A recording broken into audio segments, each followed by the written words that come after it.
I think my dad definitely looked at my grandfather, again, those acts of kindness, the humility, bringing joy to folks' life, and I think he's acted that out. His eyes are always on this higher good and the truth of the gospel. Those are the kind of people you want to honor because I think they will inspire other people, and Jim has a way of doing that. He's an inspiration that we want to be like him. Jeremiah said, "There's a fire in my bones," and I would say Jim Moroney has a fire in his bones.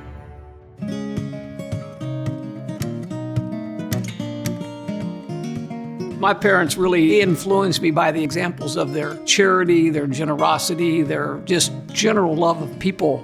The love that they had for each other, the selfless love that they had for their kids, and the welcoming to their home. Their front door was always open. He was very proud of his dad. You know, he wanted to emulate many things about him. I thought I had the best family in the world. One big loving family. The most important thing to me in my life has been my family. In the morning, you'd put a huge smile on his face when me and my twin Callie would walk down, and we would both say, "Good morning, Dad. Love you, Dad. Best dad in the world, Dad." He would be up at 4 a.m. and would exercise, and he would work here at home in the morning while also multitasking to make breakfast for us. He would take us to school, and then he would go to work. He was working really hard and holding a humongous amount of work, and yet he never ever let that bleed into our family life. When he was offered maybe the position as publisher for the Morning News, he said, you know, I would be honored and happy to do it, provided I can leave in the middle of the afternoon to coach my son's soccer practice or my daughter's soccer practice. Being a dad was the greatest thing ever. He was home for dinner at 7 p.m. every night. Dinner time was really sacred. At dinner, I always notice that everyone wants to be sitting next to my dad. It's kind of like, who can get the chair next to him? In good times and in bad, my dad has always been there for us. I don't know how he did it all, but he did. It's been an incredible 40 plus years of blessings to be married to Barbara. She's the best partner. She's the best mom. Jim really had a lot of respect for what the priests gave to him, the example that they set, their humility, their self-sacrifice. Cistercian has given me so much. I could live as long as Methuselah, and I would not give back to them what they've given to me.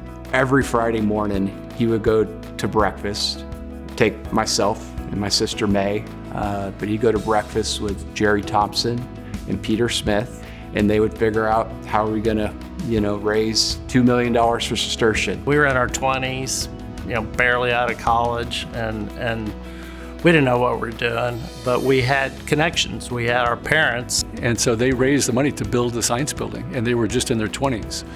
And then after that, Jim was instrumental in organizing the Alumni Association. He was instrumental in organizing the Alumni Magazine. He and his friends were instrumental in virtually every capital campaign the school or the Abbey has undertaken. And then in the early 90s, he started the Jim and Lynn Moroney Award to honor one Cistercian alum every year. And he got the award 13 years later in 2006. Cistercian would be a different place if it wasn't for Jim Moroney and the class of '74. Everything was rooted first in faith, then in family, then with his friends, then with the community, and then with his career. I think in that order. And so everything emanated from his faith. My dad made sure, even when we were traveling, that we made it to Mass on the weekends.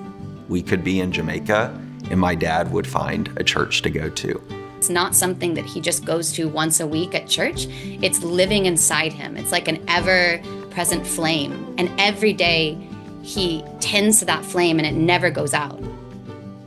There's a lot of people who can tell you that he's made a big difference in their lives because he's the first one there when you need help. He is really a friend magnet. And he would prefer people not to know he helped, which that says a lot about a character and a person.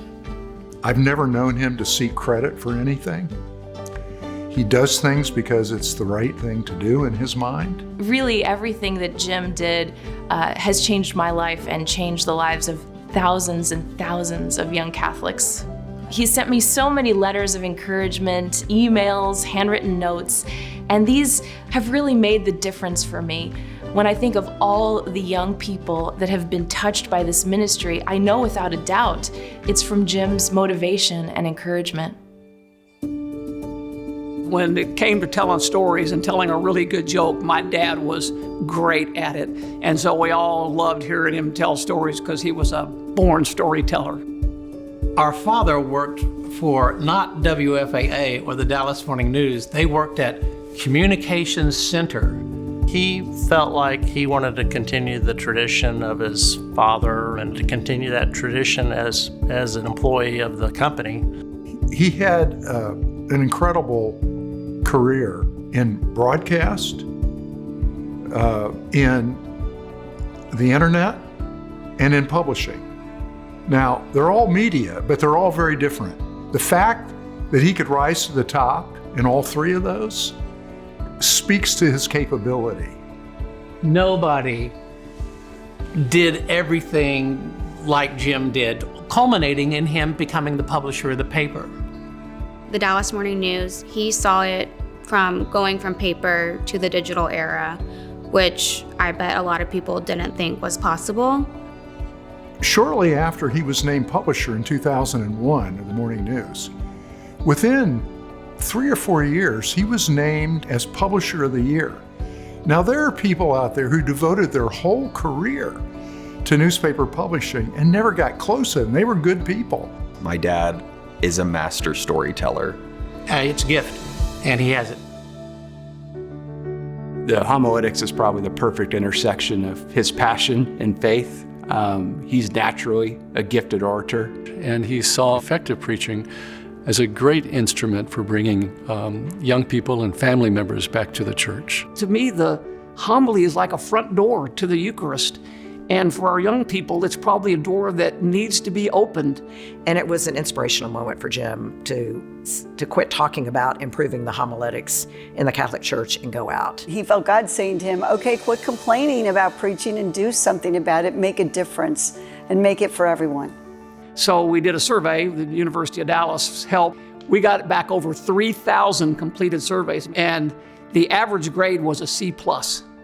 Over 85% of those 3,000 people said the homily was either extremely or very important, and that's when I was able to go to Bishop Burns and say, you know, Bishop Burns, your flock out here is saying that they're getting C+ homilies, and I just don't think Jesus was a C+ preacher. We have 1.2 billion Catholics in this world, and even if 30% of them go to Mass on a Sunday, that's a lot of people listening to Catholic preaching. And the opportunity is so vast, and we are not making the best of that opportunity. We can do better.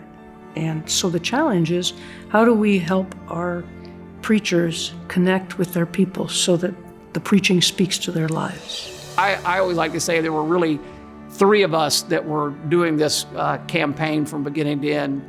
Me, Chris, and Bishop Kelly. Literally, initially, the first visits went straight during the weeks of COVID, when COVID started, and Jim and I just said, okay, let's just power through this. So we met people in their homes, at La Madeleine, the churches, with Mass, without Mass. The usual first response was, well, thank God you're doing something about this. We had roughly 200 visits over the time span, and roughly 2/3, maybe 3/4 of those people make financial commitments. It was just an incredible experience to see the unbounded generosity of Catholics in this diocese. My hope for it is that it really gives a greater focus to the importance of the homily. We start with spirituality and we move on to technique. We talk about other ways of preaching, but all through the whole thing, how do we bring our people closer to God?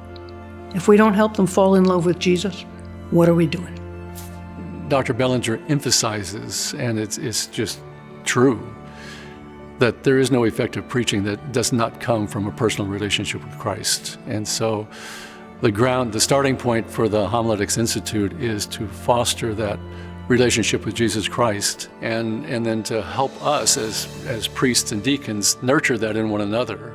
I want God to let me live long enough that I might see that this institute has accomplished what Carla and I believe it can accomplish, and that is a renewal of Catholic preaching in the United States. It could have even a greater impact than anything I could imagine I've ever done.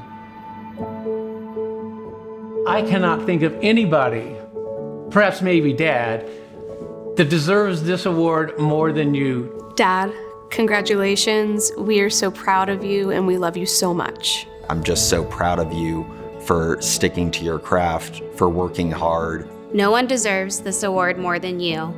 You've devoted your life to the Catholic faith. Thank you for being you and modeling this beautiful path of faith. We're so happy for you and so honored to have you as our father. I've looked up to you as a man who strives to be faithful to Jesus Christ and to help others come closer to Christ. Your joy and generosity have touched us all. And thank you for all that you did, your passion and organizational skills to bring to birth the Homiletics Institute at the University of Dallas. The Lord says, "Whom will go for us? Whom shall I send?"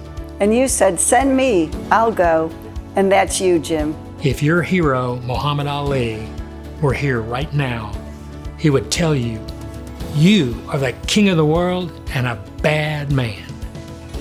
Your dedication to Cistercian over the last 50 years is absolutely legendary. Everything you've ever touched, you've made better. That's a rare and precious legacy. You have been a great friend to me and to many people in this room, and love you, brother. I am so proud of you, and I love you dearly. Congratulations on this award. Jim, it is an honor to be on this homiletics mission with you. God has been so good to us. Congratulations, Jim Moroney, the Lord's good and faithful servant.